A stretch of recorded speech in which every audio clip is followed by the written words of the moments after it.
I'm Sherry Fuller, and I'm lots of things, but today I'm talking to you about appreciative inquiry, as I'm a practitioner in that particular technique. Okay, and could you tell us a little bit about what is appreciative inquiry? It's been around since about 1980, when its originator, David Cooper Ryder, was doing a PhD study in an organisation around organisational development, and he discovered that asking questions about what gives life to the organisation, what's the best about various experiences, was just more productive than looking at problems and things.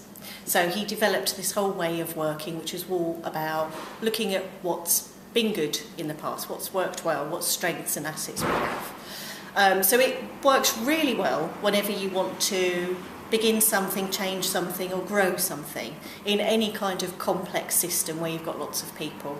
So it can work well in communities, and it's used around the world to help empower individuals and small communities of people, and it also works well in business. And it's quite a philosophical way of working, and there are 6 underlying principles that we spend as practitioners an awful lot of time examining in great detail. I'll just quickly go through those. There's social construction, which is really fundamental. That we create our reality by the conversations that we have. The conversations that we have with each other help us understand what's real and what's true. And sometimes that can be a useful thing, sometimes it can be quite harmful. Myths and rumours and things shape reality. People come to believe things as true that aren't necessarily. So that's something we explore quite a lot, about how we're constructing our world. The Poetic Principle is about sharing stories and learning through stories, which is a very natural human thing to do. So a lot of what we do in AI is have conversations with people, get them talking to one another and sharing their experiences and stories. Anticipatory, that's about, we're always projecting ahead of us an understanding of, or an expectation of what we think is going to happen. And that expectation shapes how we behave now. So again, it's about being aware of what we're expecting and why we're expecting it, and whether we need to change that, to change our behaviour now in order to affect the future. Wholeness, that's probably the one I should have started with, because that's about how we seek to involve everybody in the system. We want to hear from all voices and all perspectives to really get a clear idea of what's going well and what we want to collectively make happen together. We don't exclude anyone. It's also, wholeness is about trying to get rid of those dichotomies of good and bad, because that depends on where you're standing. So we look for an and. We look for what is going to work. We look for consensus for everybody as far as possible. And the core thing really is a wonderful word called the Heliotropic Principle, which just means growing towards the sun. We try to shy away from the word positive, because again, positive, negative, that's a bit dichotomous. But we're always moving in the direction of growth, of moving towards constructive things that are going to help everyone. So that's AI in a nutshell. Great, thank you. So we've worked together on a few projects over the last few years. How do you think kind of permaculture and permaculture principles and permaculture design, how, in your point of view, how does that fit with appreciative inquiry and those principles you just talked about? I think there are some wonderful kind of similarities, synchronicities, to use an even nicer word. The positive focus, definitely, and the focus on getting stuff done.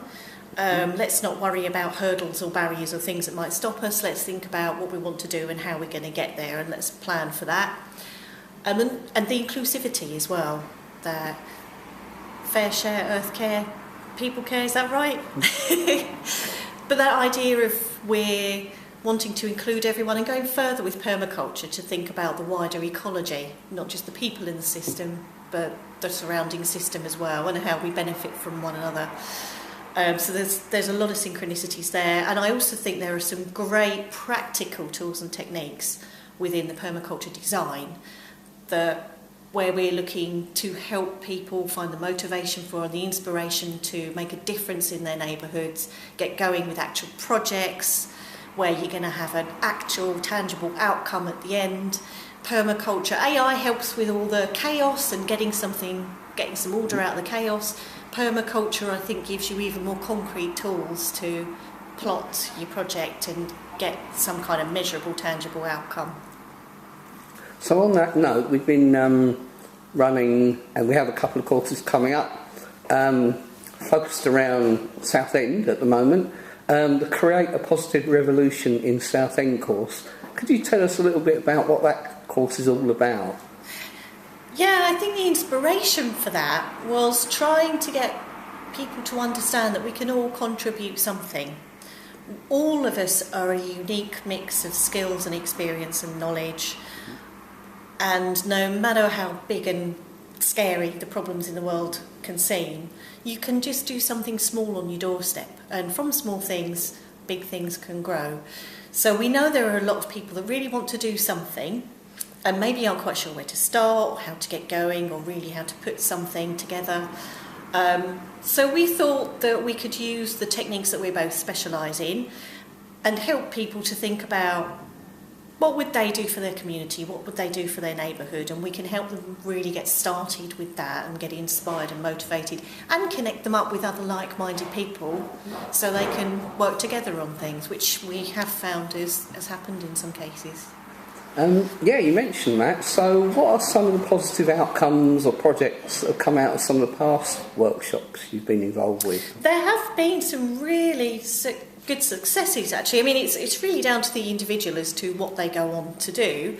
But from the first time we ran the course, that certainly helped get the charity CAST off the ground, which is Communities and Sanctuary Seekers Together, which is about supporting asylum seekers and refugees and also about enabling them to help the wider Southend community. And they've become a flourishing charity now, starting with a small seed from going on this course.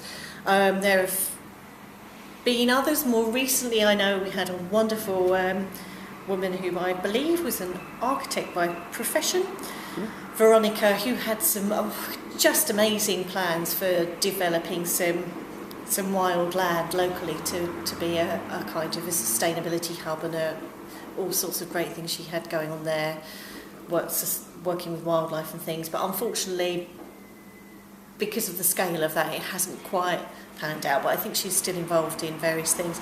I just have to refer to my notes because I know there were some really good ones. Oh yeah, that's I know Carly and her husband. They were so inspired and had such grand ideas. They actually left the country and went up and set up their own businesses and a whole new life in Spain. And I think the spark for that, sometimes I think people have the ideas in their head already, but coming on this course kind of gives them the space to really explore that. And I've had this in other appreciative inquiry courses as well, where people have come on the course through work and then felt that, actually, do you know, I think I need to leave that job and go do something else. Because we talk a lot about what brings you to life, what are you passionate about, and we try and really harness people's passion. On the repair cafe, Duncan that came on a course, him and his partner Sarah now run this wonderful repair cafe, which is, again, really growing in scale. I think they have some good plans for developing that. The spark of that was explored through a Capri's course. So there have been quite a few people where they already had a nugget of an idea, and coming on the course, I think, really helped them to develop that into a flourishing project. Mm-hmm. Great. Thank you very much. Thank you for your time. Thank you.